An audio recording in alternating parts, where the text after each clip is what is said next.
ప్రస్తుతం మనం కుకునూరు మండలం కౌండిన్యముక్తి అనేటువంటి ఒక గ్రామంలో ఉన్నాం. ఇది పోలవరం ముంపు ప్రాంతాల్లో ఈ గ్రామం కూడా ఉంది.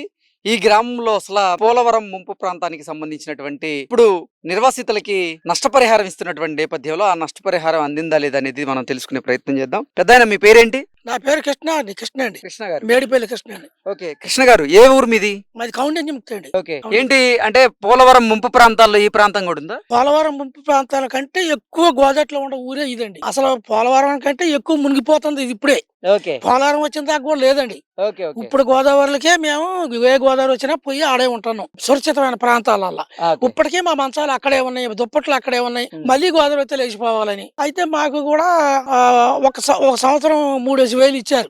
గోదావరి వచ్చినప్పుడు కూరగాయలు బియ్యం బిట్ట ఇచ్చారు.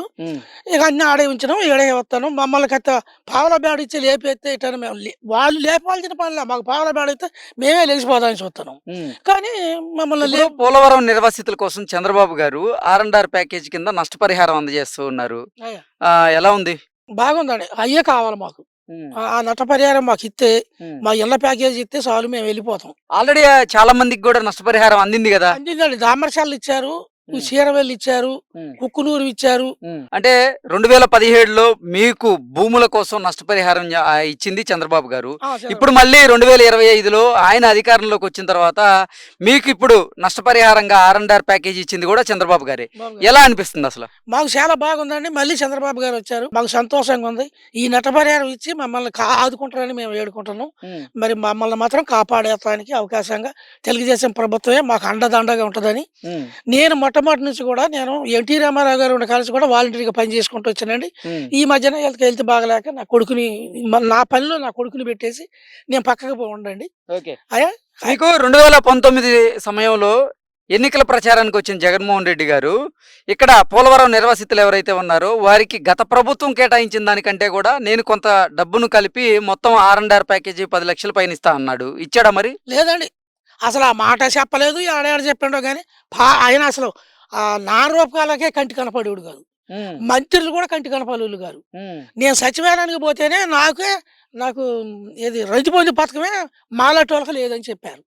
మిగతా వాళ్ళకి అందరికి ఇస్తాం కానీ మీకు లేదు, ఎస్సీకి ఎస్టీకి అంటే నాన్ ట్రైబుల్కి లేదు అని చెప్పారు. అదేంటి ఏమో మరి ఆ మాట అన్నకాడ గొడవ పెట్టుకొని నేను సచివాలయానికే మానేసానండి. నేను సచివాలయాన్ని కూర్చుంటే అందరూ అట్లా వినాల్సిందే మాట్లాడుతుంటే. కానీ నాకు కొంచెం మైండ్ తేడా వచ్చి నేను కొద్దిగా ఎటు వెళ్తా లేదు. బాబు పోతుండ మా బాబు కొడుకు అన్ని అయినా చూసుకుంటాడు. చీరవెల్లి రాంబాబు, మాదారానికి వెంకన్న గారు. మరి మీరు 2022 సంవత్సరంలో మీ ప్రాంతానికి కూడా వరద వచ్చింది కదా. వరద వచ్చినప్పుడు మీకు ఇబ్బంది అనిపించలేదా? చిన్న ఇబ్బంది ఏంటండి, అసలు అయితే కొన్ని సామాన్లు వదిలిపెట్టిపోతే ఫీజులు కాంచి, టీవీలు కానించి, మంచాల కానించి మొత్తం పోయినాయండి. అసలు ఏమీ పని చేయలేదు. మేము అదాటి గురికాము. అప్పుడు ఎక్కువ వచ్చింది గోదావరి బాగా, అదాటి గురికాము. మరి గోదావరి వచ్చినప్పుడు మీకు జగన్మోహన్ రెడ్డి పునరావాస కాలనీలను ఏర్పాటు చేస్తా అన్నాడు. పునరావాస కాలనీలను ఏర్పాటు చేశాడు మరి? లేదండి, అసలు కాలనీలు లేవు, వచ్చి మందలిచ్చిన వాళ్ళు లేరు, అసలు అడ్రస్సే లేరని పోయేశారు. అసలు కనీసం ఎవరిలో ఒక మంత్రి వస్తానన్నా రాలేదు. అసలు ఎవరు లేరండి. ఇప్పుడు ఈ ప్రభుత్వంలో మాకు ఈ తెలుగుదేశం ప్రభుత్వంలో ప్రతి ఒక్కళ్ళు మా దగ్గరకు వచ్చి సంప్రదించిపోతున్నారు. ఎట్టుంటున్నారు, ఏంటి, ఎంతమందికి అందుతున్నాయి, ఎంతమందికి అందటాలేదు అడిగిన వాళ్ళనే చూసినా కానీ జగన్మోహన్ ఆ ప్రభుత్వంలో కనీసం మందలిచ్చిన వాళ్ళు లేడండి. వచ్చి మందలిచ్చిన వాళ్ళు లేడు, మీరు ఎట్టుంటున్నారు అని అడిగి లేడు.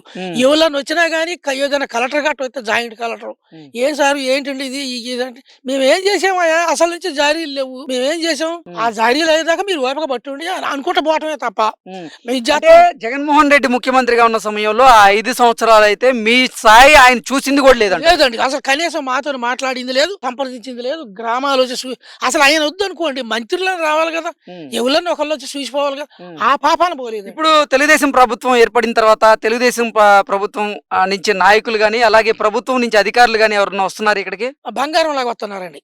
వస్తున్నారు, మమ్మల్ని చూస్తున్నారు, సంప్రదిస్తున్నారు. మీకేం భయం లేదు, అట్లా ఉండి అన్ని చదువుతాం, మిమ్మల్ని మాత్రం ఈ సందునే చేస్తాం, మీరు మాత్రం ఆడ ఉండొద్దు, మేము ఇక్కడ లాక్కొస్తాం పైకి, మీకు అన్ని వసతులు చూపిస్తాం అని చెబుతున్నారు. సంక్రాంతికి ముందు చాలా మంది ఇప్పుడు పోలవరం నిర్వాసితులు ఎవరైతే ఉన్నారో వాళ్ళ అకౌంట్ లో డబ్బులు పడ్డాయి. ఎలా అనిపిస్తుంది? చాలా బాగా సంబరాలు చేసుకుంటున్నారు. బంగారాలకు డబ్బులు పడ్డోళ్ళు, అంత పండగ ముందర పడ్డోళ్ళు, మరి డ్రైనింగ్ శాత అయిన వాళ్ళు కార్లు కొనుక్కుంటున్నారు. పని చేసుకొని బతకటానికి కోసం ఉమ్, ఆటోలు కొనుక్కుంటున్నారు. ఉమ్, సరే కొంతమంది అన్నీ ఉండోళ్ళు ఇల్లు కట్టించుకుంటున్నారు ఇక్కడ కాకుండా మెరకతలాల్లో. ఉమ్, మరి ఈ పునరావాసం మాకు ఎంతో సంతోషంగా ఉందని మమ్మల్ని కూడా బయట వేయమని ఉమ్. మేము ఏడుకుంటున్నాం అయ్యా తండ్రి. ఇప్పుడు ఎలా అనిపిస్తుంది? మాకు సంతోషం అనిపిస్తుందండి.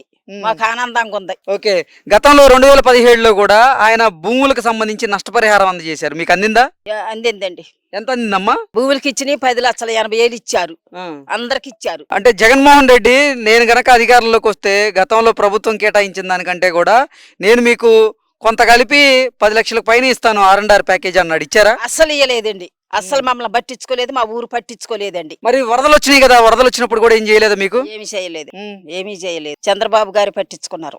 ఉమ్, అప్పుడు కూడా కూరగాయలు ఇచ్చారు, ఉమ్, బరకాలు ఇచ్చారు, ఉమ్, డబ్బులు ఇచ్చారు. ఉమ్. అప్పుడు పట్టించుకున్నారు, ఆరే పట్టించుకున్నారు. ఓకే. గుడ్లు ఇచ్చారు, పాల ప్యాకెట్లు ఇచ్చారు, ఉమ్, అప్పుడు ఇచ్చారు. ఓకే. అంటే అసలు ఈ జగన్మోహన్ రెడ్డి మాయ మాటలు చెప్పి మిమ్మల్ని దగా చేశాడా? అవునండి, ఉమ్, దాగేసేసారు. ఓకే. అసలు ఇక్కడికి రాలేదా? రాలేదండి, ఎవరు రాలేదా? ఎవరు రాలేదండి. మరి ఇప్పుడు ప్రభుత్వం మార్పిడి జరిగింది, మళ్ళీ చంద్రబాబు గారు ముఖ్యమంత్రి అయ్యారు, ఇప్పుడు వస్తున్నారా? వస్తారండి, వస్తారు. ఓకే. పార్టీ వారు వచ్చి మమ్మల్ని 7 గోదావరి వచ్చినా మమ్మల్ని 2 సార్లు లేపారు. ఉమ్. మమ్మల్ని బాగా చూసుకున్నారు.